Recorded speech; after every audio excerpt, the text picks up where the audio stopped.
we'll be starting off with the aromaticity. ठीक है, जैसे उस दिन हम हक्कल्स रूल की बात कर रहे थे, I'll be starting off with the aromaticity. ठीक है, अब देखिए एरोमेटिक कंपाउंड्स कौन से हैं, which all compounds are aromatic compounds. कुछ कंडीशंस जो हैं वो फॉलो करनी पड़ेंगी for a compound to be an aromatic compound. ठीक है, कौन सी कंडीशंस हैं वो देखो. एक तो compound needs to be cyclic. ठीक है, then every atom in the ring must have p orbital. Must have p orbital. ठीक है, उसके बाद each p orbital, ध्यान से, each p orbital must be able, ठीक है, must be able to overlap,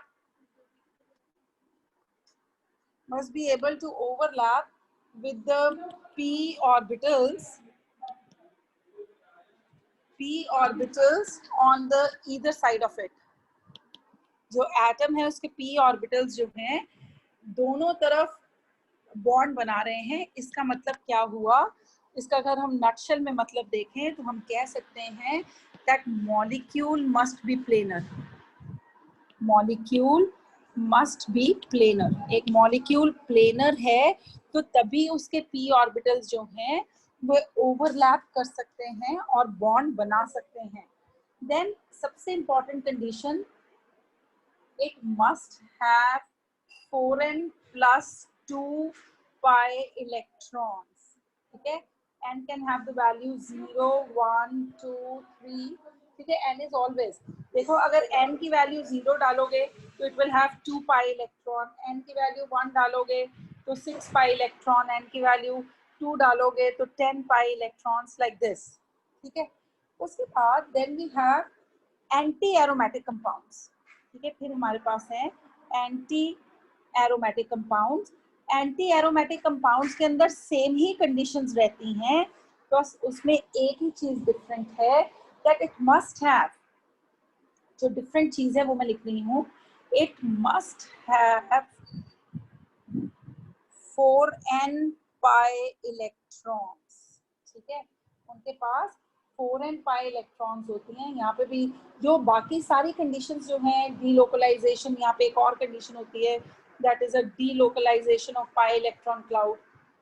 delocalisation of pi electrons, तो ये भी कंडीशन रहती है. बाकी सारी कंडीशन सेम है, सिर्फ एंटी एरोमेटिक कंपाउंड्स के अंदर there is 4n plus pi electrons. Then we have the non-aromatic compounds. Non-aromatic compounds. जो non-aromatic compounds हैं बेटा, they are neither aromatic, ना तो मतलब 4n plus 2 pi electron है, and not anti-aromatic, ना तो वो aromatic है ना ही anti-aromatic है. ना तो उसमें 4n plus 2 pi electron rule ओबे हो रहा है और ना ही उसमें 4n pi electron रूल जो है वो ओबे हो रहा है. So basically when you get a question, you have to identify whether the given compound is aromatic or it is anti-aromatic or it is non-aromatic. That is the question that you get. ठीक है, अब देखिए कुछ एक JEE mains के compounds या NEET के compounds में ले रही हूँ. Use the Huckel's rule to indicate whether the following species are aromatic, anti-aromatic और non-aromatic. ठीक है, इसमें मैं बहुत डिफरेंट से कंपाउंड्स ले रही हूँ. This is a question that we will be covering now. Just see, I just give you some time, सिर्फ इतना लिखिंग देम टुगेदर, खुद दिमाग लगाएंगे. First compound I am writing, यहाँ पे हम कंपाउंड लिखेंगे. ठीक है, लाइंस ड्रॉ कर देते हैं. यहाँ पे हम लिखेंगे नंबर ऑफ पाई इलेक्ट्रॉन्स और यहाँ पे नेचर ऑफ द कंपाउंड. यहाँ पे लिखते हैं नंबर ऑफ पाई इलेक्ट्रॉन्स, और यहाँ पे हम लिखते हैं that is nature of compound. ठीक है, this is what we have to cover. I'll be doing some of the compounds with you and then you will do it with of your own. देखिए जैसे ये है, ठीक है, it has got 2 pi electrons. 2 pi electrons तो कभी भी नहीं आएंगे. यहाँ पे n is equal to 0 डालेंगे तो 2 pi electrons आएंगे. But you see one thing, this carbon atom is sp3 hybridized. ठीक है, जो सिंगल बॉन्ड वाली कार्बन है that is sp3 hybridized, and so the compound is non-aromatic. For compound to be aromatic, no, ठीक है, for a compound to be aromatic, as soon as you discover that there are 2 pi electrons, तो सबको लगता है हाँ भाई ये तो aromatic compound है. But this is not an aromatic compound because of the presence of this carbon atom. Is it fine with everyone? Is it okay? Yes. Then we have the second compound, that is this compound. Charge होगा, that will be always considered to be capable of forming a pi electron. एक negative charge मतलब 2 electrons मतलब एक pi bond, उसको pi bond के साथ ही consider करते हैं. So it has got 4 pi electrons. If it has got 4 pi electrons, तो ये किस तरह का कंपाउंड होगा? Everybody. Aromatic. No, it will be anti aromatic. देखिए जरा, n की वैल्यू 1 डालेंगे. अगर मैं एंटी एरोमेटिक, क्यों एंटी एरोमेटिक लिख रही हूँ यहाँ पे मैं? एंटी एरोमेटिक होने के लिए क्या रूल होना चाहिए? 4n pi electron. अगर मैं भाई n की वैल्यू 1 डालती हूँ तो मेरे पास 4 पाई इलेक्ट्रॉन्स आ जाते हैं. मैम एंटी एरोमेटिक के लिए भी वो कंडीशन जरूरी है? हाँ, सारी यस, वो सारी कंडीशन जरूरी है. एरोमेटिक के लिए it is 4n plus 2 pi electron, and anti aromatic के लिए इट इज 4 pi इलेक्ट्रॉन्स. ठीक है, is it okay? Now see the next compound. मैं एक ही जैसे सारे कंपाउंड्स ले रही हूँ. Just see this compound. ठीक है, कार्बोकेटायन में जो कार्बन है that is sp2 hybridized. Remember, now this carbon here is sp3 hybridized and this carbon here bearing a positive charge is sp2 hybridized. So number of electrons, pi electrons कितने आ गए? 2. So this compound will be aromatic. Did you get it? यहाँ पे क्योंकि carbon sp3 hybridized था तो सारे atoms एक ही plane में नहीं थे, तो this was not an aromatic compound, though it was obeying 4n plus 2 pi electron. अब देखिए यहाँ पे हक्कल rule 4n plus 2 pi electron वाला जो रूल है वो बिल्कुल ओबे हो रहा है. यहाँ पे अगर आप n की वैल्यू 0 ले लेते हैं तो आपके पास कितने पाई इलेक्ट्रॉन आते हैं? 2 पाई इलेक्ट्रॉन्स आते हैं. तो इसमें बिल्कुल ये रूल ओबे हो रहा है. अब देखिए यहाँ पे ये कार्बन जिसकी वजह से ये वाला जो था कंपाउंड sp3 हाइब्रिडाइज था, यहाँ पे it will be sp2 hybridize. So ultimately the compound will be aromatic in nature. Did you get it? Did you get it? Yes, ma'am. Everyone? That is physical properties. Physical properties of arenes. Properties of arenes. ऊपर वाला compound सबको clear है ना? अब जब एकदम से exam में इस कंपाउंड को देखा तो बड़ा अटपटा सा लगता है. ठीक है, पर ये ध्यान से देखिए इसमें है कुछ भी नहीं है. बेंजीन जो है that is a colourless liquid. Benzene एक कलरलेस लिक्विड है. बेंजीन जो है वो इनसॉल्युबल है. जब मैं एरीन्स की बात कर रही हूँ basically I am talking about benzene. ठीक है, it is insoluble in water और इसकी density of benzene is higher than the density of water. ठीक है, highly inflammable. It is highly inflammable, right? And used as a solvent. It is used as a solvent. These are some of the simple properties. में ये याद रखना और ये याद रखना, बाकी आपको आता ही होता है. Now I'll be talking about the chemical properties. ठीक है, अब chemical properties में एक बात हमने कही थी कि ये इलेक्ट्रोफिलिक सब्स्टिट्यूशन रिएक्शन बहुत ज्यादा शो करते हैं. तो केमिकल प्रॉपर्टीज को अगर हम कैटेगराइज कराएं, ठीक है, तो अब देखिए ये 3 तरह की प्रॉपर्टीज जो हैं वो शो करेंगे हमें. एक तो they will show addition reaction. Why will they show addition reaction? क्योंकि अंदर multiple bonds हैं. उसके बाद क्योंकि they will show electrophilic substitution reaction. Why will they show electrophilic substitution reaction? क्योंकि आपके पास ये जो इलेक्ट्रॉन की रिंग है that is present above the below, pi electron की रिंग जो है that is present above and below the plane of the ring, क्योंकि वो above and below the plane of the ring है, जिसकी वजह से ठीक है electrophiles are invited towards the benzene, then it also responds to the oxidation reaction. ठीक है, अब देखिए सबसे पहले हम बात करते हैं that is addition reaction. अब सबसे इम्पोर्टेंट BHC का बनना, या हम इसकी क्लोरिनेशन कर देते हैं. This is your benzene. आप इसके अंदर क्लोरीन डाल दीजिए in the presence of sunlight.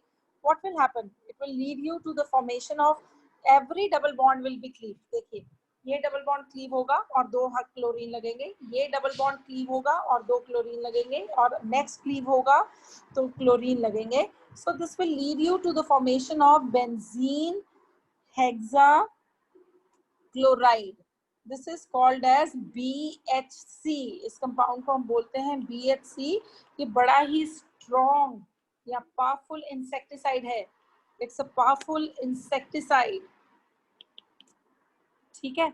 Then formation of ये जो है ना, this is an example of a free radical addition reaction.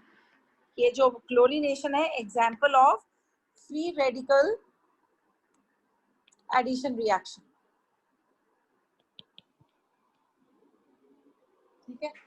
अब देखिए एडिशन ऑफ, अगर आपके पास एक साइड चेन है, if you have got a side chain attached like this is your arene, that is a benzene having a side chain attached. If you add chlorine into it, then the side chain will get substituted, CH2Cl. अगर आपकी side chain के अंदर 2, यहाँ पे नहीं लिखती हूँ, थोड़ा सा चेंज करती हूँ पोजीशन को. अगर आपकी साइड चेन के अंदर 2 कार्बन एटम्स हैं, तो उस केस में जो अल्फा कार्बन एटम है that is adjacent to the ring, वहां से halogen will go off, hydrogen will go off, and वहां पे there is addition of halogen. ठीक है. This is what is addition reaction. इसमें हम फर्स्ट कर सकते हैं that is addition of X2, that is halogens. ठीक है. अब ध्यान से देख लेना पेपर में, अगर तो सीधा बेंजीन रिंग में हेलोजिनेशन हो रही है, क्लोरीनेशन हो रही है, तो सारे मल्टीपल बॉन्ड्स उड़ जाएंगे. अगर साइड चेन लगी हुई है तो साइड चेन में it will be the chlorine that will be added up. Side chain with large number of carbon atoms, then the first carbon atom, तो वहां से आपकी क्लोरीन निकल जाएगी. Then the second addition reaction, that is addition of hydrogen. अब इसके अंदर मैं 2 रिएक्शन लिख रही हूँ. एक तो complete hydrogenation है, one is complete hydrogenation and second is partial hydrogenation.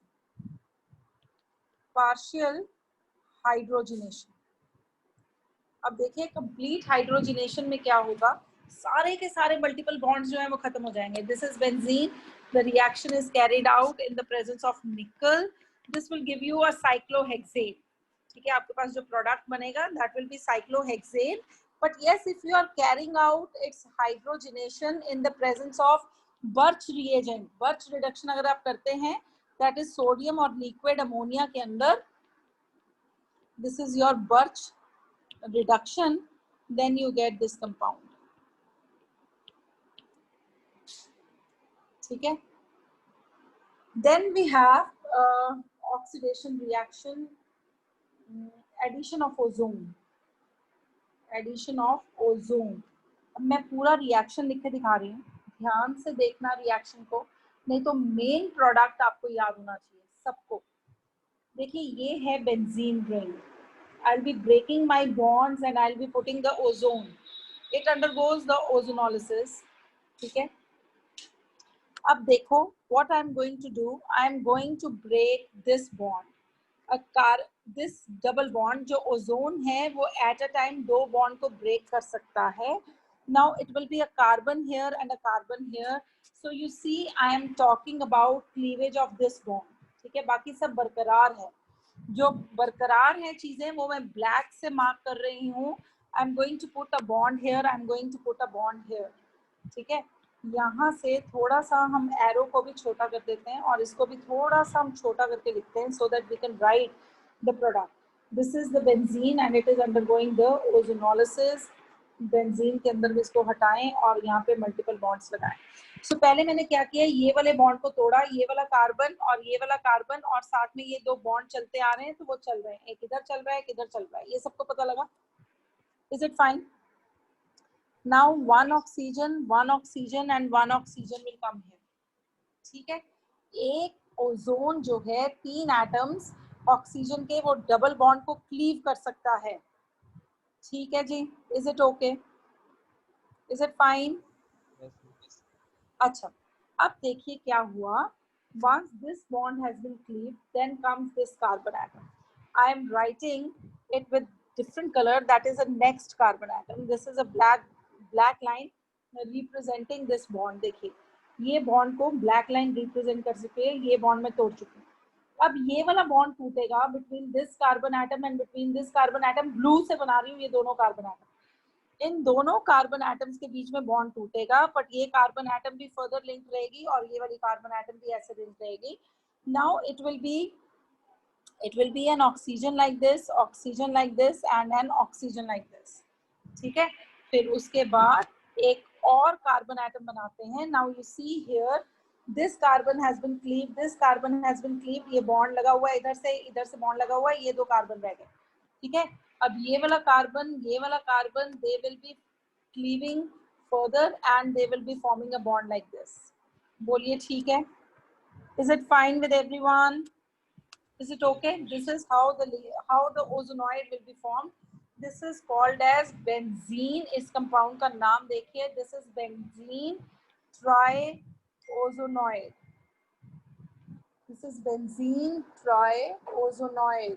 ठीक है, अब क्या होगा? Now you see in the presence of zinc की प्रेजेंस में 3 जिंक लें और 3 जिंक ऑक्साइड उड़ा दें. अब देखो मैं क्या बना रही हूँ. What product I am going to make? I am going to make it with the green.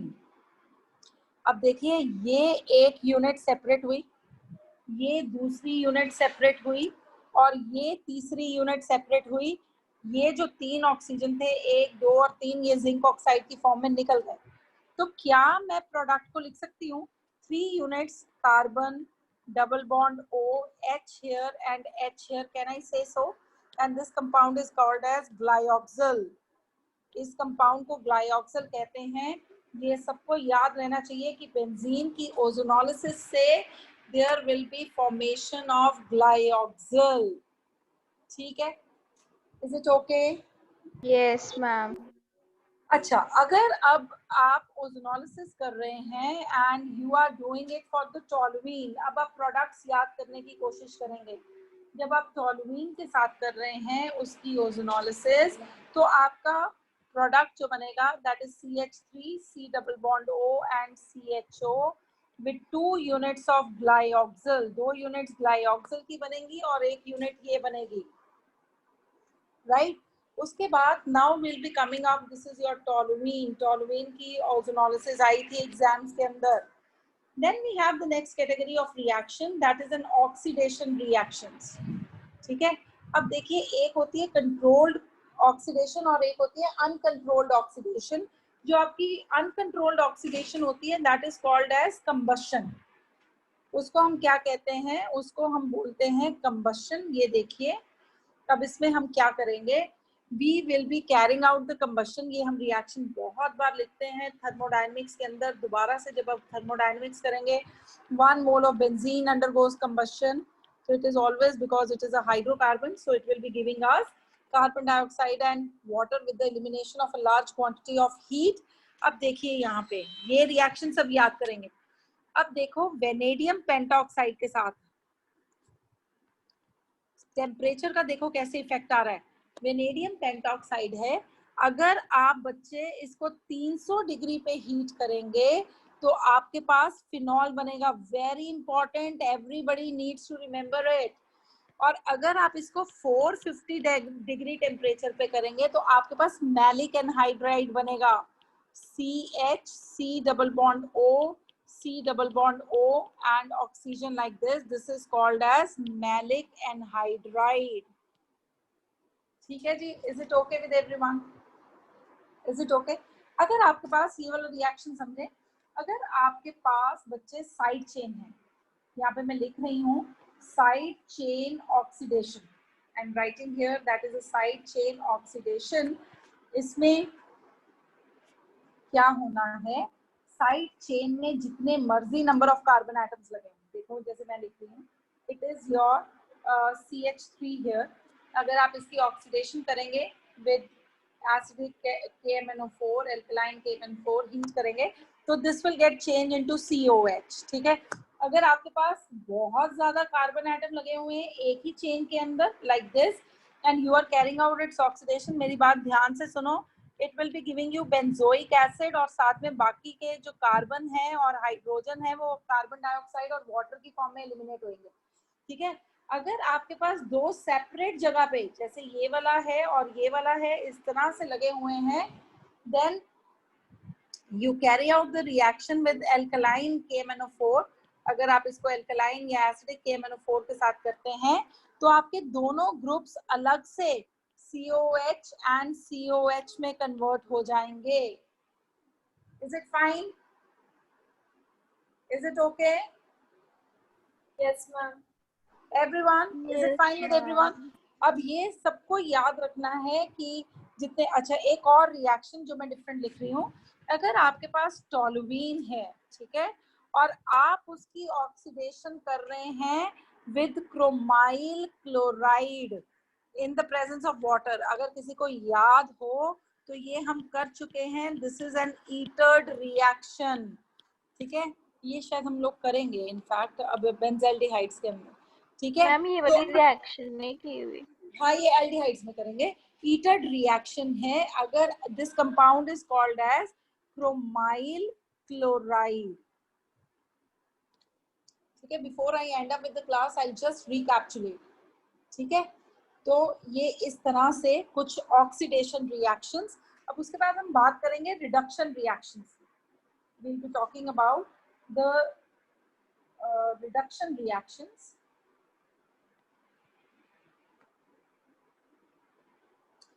अब देखिए, अगर आपके पास इस तरह से कोई कंपाउंड है, ये मेरी बात ध्यान से सुनना, ये इस बार बोर्ड एग्जामिनेशन में क्वेश्चन आया था, you have got a compound like this is CO C2H5 and they were given, if you are carrying out its reduction with lithium aluminum hydride in the presence of tetrahydrofuran, तो क्या होना है बच्चे, this is an ester. ठीक है? ये आपका ester है, तो this will be breaking up to give you the molecule. ये वाला डबल बॉन्ड जो है, ये डबल बॉन्ड भी रिड्यूस होगा and this will be changed, this part will be changed into an what we may call your alcohol. It will be CH2 CH2 CH2OH plus साथ में आपके पास इथेनॉल बनेगा। ठीक है? It will go this way. But if you are taking this DIBAL, ये इस बार board examination में आया था, DIBALH। ठीक है? इस कंपाउंड का क्या नाम है? This is die isobutyl aluminium, H stands for hydride. ठीक है? If you are carrying out with this, then at ordinary temperature the esters are reduced to alcohols. Esters जो हैं वो reduce होंगे alcohol में, पर ये डबल बॉन्ड रिड्यूस नहीं होगा। This will be CH2OH. This was a CBSE board question this time. ठीक है? ये डबल बॉन्ड को रिड्यूस नहीं करता। बाकी बहुत सारे रिएक्शंस जो हैं वो हम ऑक्सीडेशन और रिडक्शन कैटेगरी के अंदर पढ़ेंगे।